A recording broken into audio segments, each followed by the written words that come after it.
On today's show, a former member of the Philadelphia 76ers absolutely ripped Daryl Morey for his take on using AI within the organization. We'll get to that. Plus, Bleacher Report listing Paul George as a potential trade candidate to the Phoenix Suns. Is it possible? What could the Sixers get back? We're going to dive into all that here today. And let's get right into it with the Daryl Morey drama. So if you remember last week, and we talked about this on the show, if you did not watch that video, I encourage you to go back and watch it for more of my thoughts on this.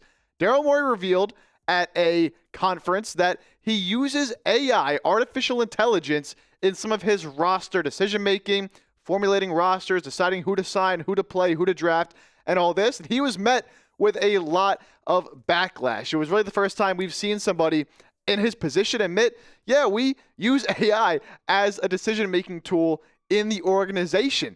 And that caught a lot of people's attentions, and it caught some players' attentions as well, including former Sixer Marcus Morris, who, of course, was on the team last year before Daryl Morey ended up trading him at the deadline.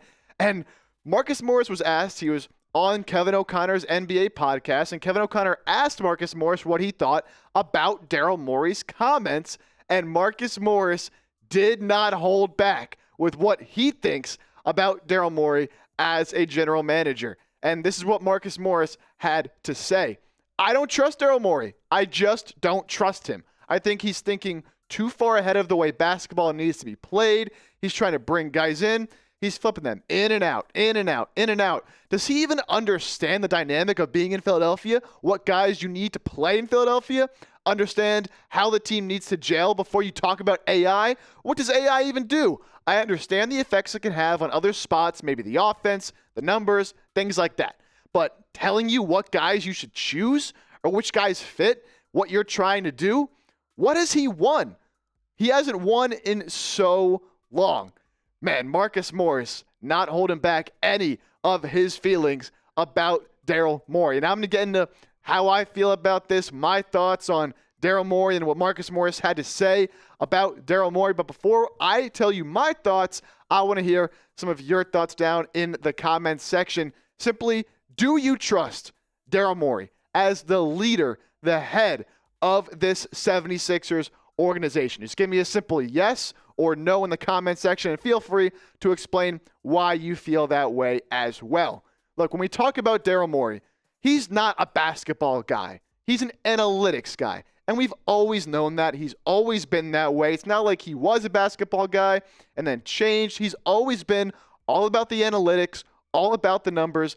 That's how he runs his basketball team. But I do think he's taking it a little bit too far with this AI thing in the terms of using it to construct a roster. I'm all for using the data and using the AI when you're talking about numbers and you're talking about getting the best shot, using analytics, three's worth more than a two, and getting, your team in the best position on the court. What are the good shots? All that type of thing. But to use AI to tell you, you should sign this guy, you should draft this guy, I think that's a little bit too far. And Marcus Morris echoed that in his statement.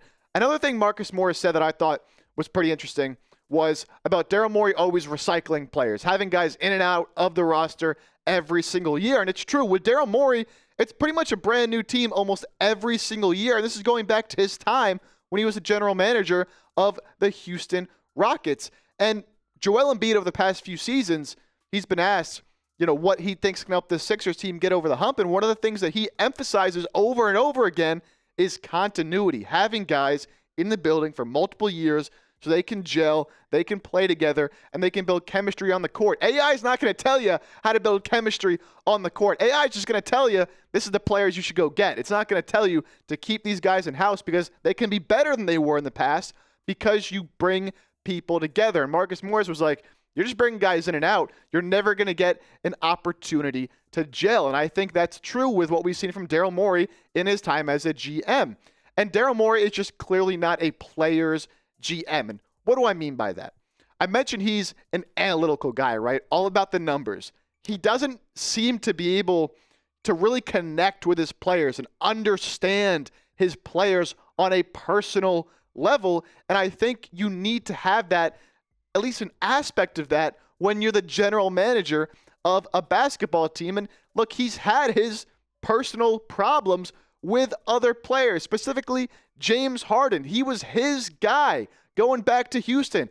He trades for him, brings him to Philadelphia, and then they have a falling out because Daryl Morey promised Harden one thing, didn't deliver on that promise of a contract. And now, James Harden was talking bad about him. We hear Marcus Morris talking bad about him.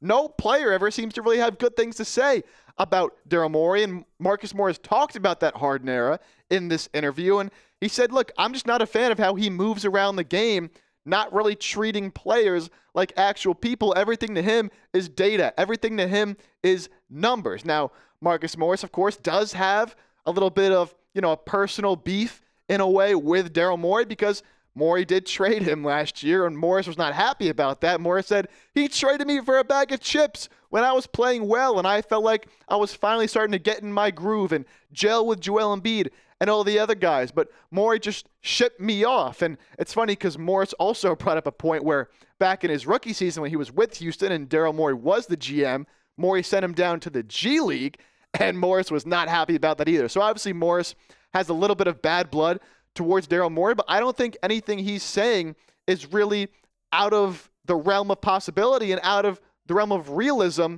with Daryl Morey in regards to how he runs his team. Now, when we talk about Daryl Morey as a GM, of course, it's not just the bad things he's done or him using AI. You got to look at, the things he's actually done as a general manager. Well, how has his track record been if this is the way he builds his team? And to Daryl Morey's credit, in the draft, he's done a pretty good job with the 76ers, especially in the second round. You can see drafting Tyrese Maxey at pick 21, a steal. Looks like Jared McCain's going to be a steal at pick 16.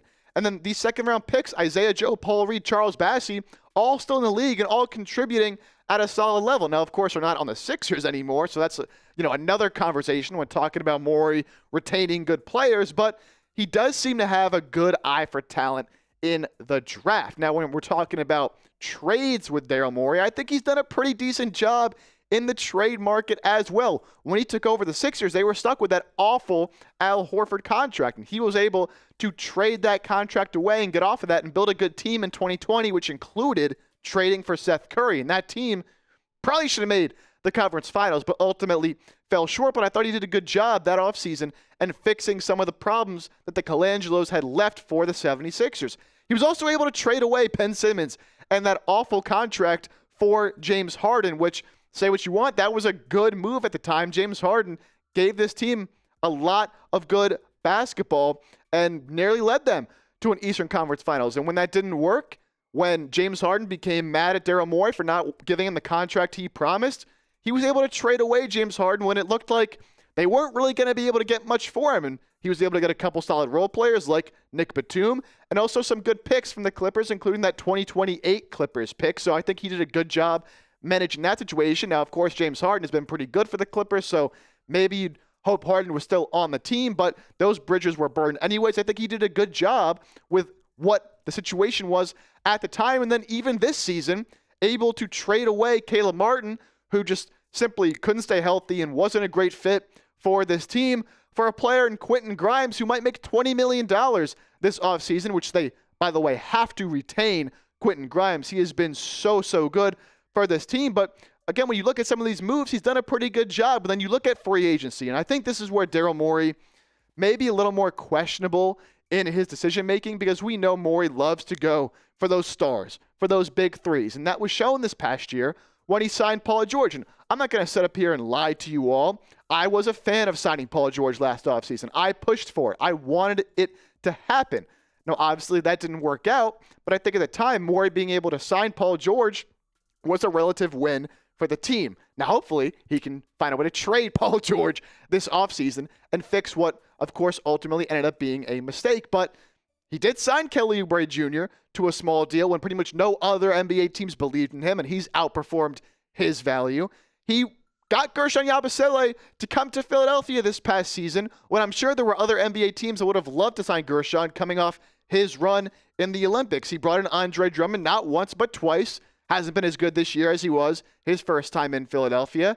And although Caleb Martin didn't work out for the Sixers, as I mentioned, he was able to sign Caleb Martin for a very cheap price when the Miami Heat offered him more. So I think some of his moves probably better than what the reputation is that he's receiving right now. But the problem with Daryl Morey, he's never been able to win the big one. And that's also a theme with this 76ers team. And that's another thing Marcus Morris brought up in his interview. He's like, well, what has Daryl Morey ever won? When's the last time he's really won big? And look, he had some good runs with the Houston Rockets, but that team was never able to get it done with James Harden back in the day. They took the Warriors to a Game 7, ultimately ended up losing that game.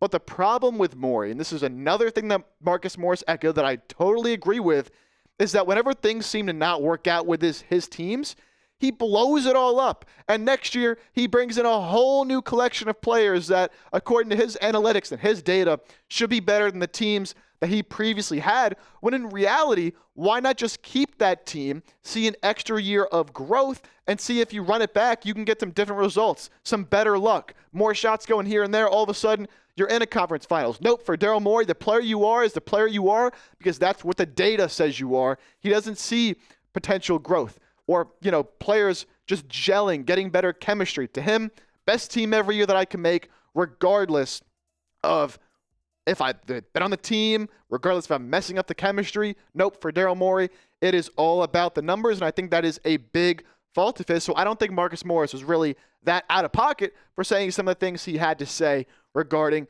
Daryl Morey. So Daryl Morey, obviously very polarizing right now. There's been rumors of him possibly leaving the 76ers this offseason if they decide to move on. I don't think that does happen, but he's certainly not in the best light right now to most 76ers fans.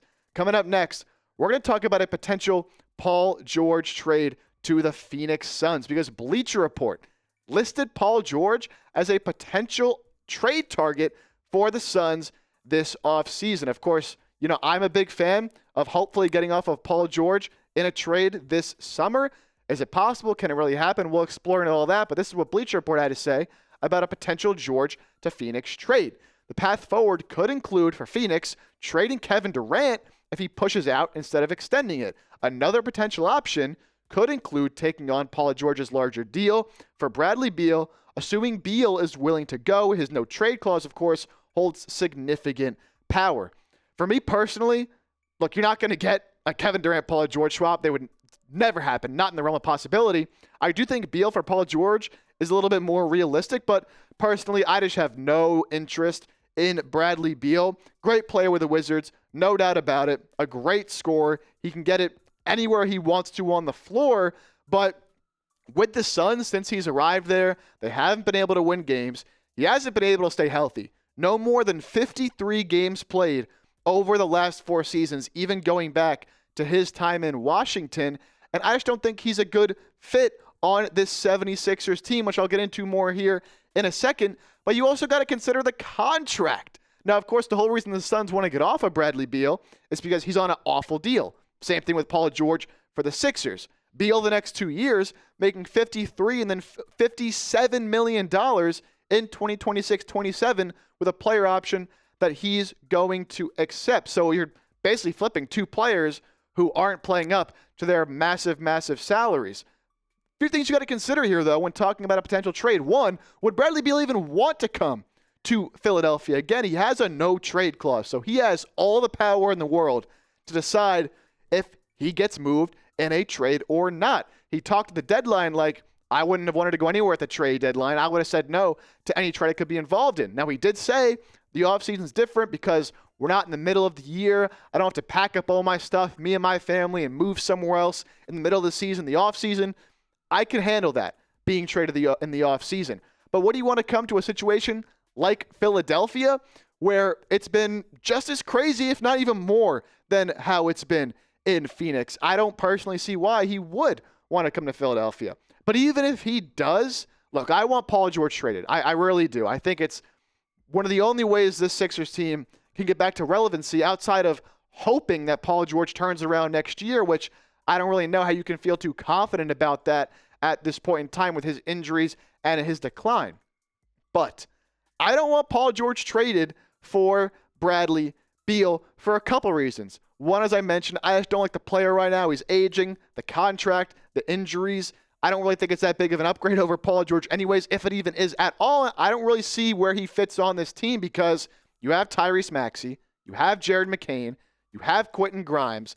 I don't want to run Bradley Beal out there with those guys at the same time. And then I don't want Bradley Beal taking up any of their minutes. Why would I want Bradley Beal playing 30-plus minutes a game when I could have Jared McCain out there playing 30-plus minutes a game? Or I could have Quentin Grimes out there playing 30-plus minutes a game.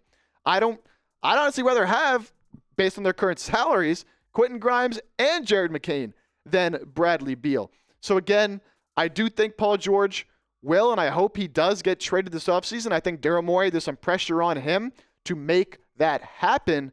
But there's other avenues you can go, other players and potential draft picks you can bring in, other than basically just swapping one really bad contract for another.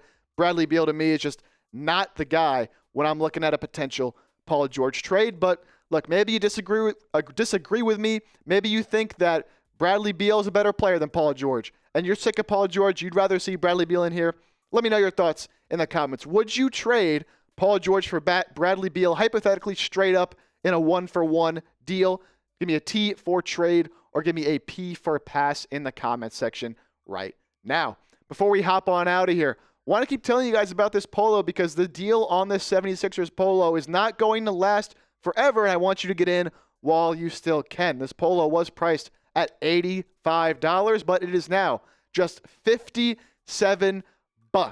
Was 60-something. They've marked it off even more since then. So if you want to rep the Sixers, look good, feel good, and get in on a really good deal, go to chatsports.com/76polo. I'm going to have that link in the comments section and description of today's show. Again, deal's not going to last forever, so go take advantage of it while you still can. And be sure to go give us a follow over on Instagram and on X/Twitter. Instagram is 76ers Now IG, and my personal Twitter page at Jake Chipper. We do plenty of long-form content and videos here on 76ers Now on the YouTube side of things, but always posting short-form content and just additional thoughts on the 76ers over on those social media platforms. So go give us a follow.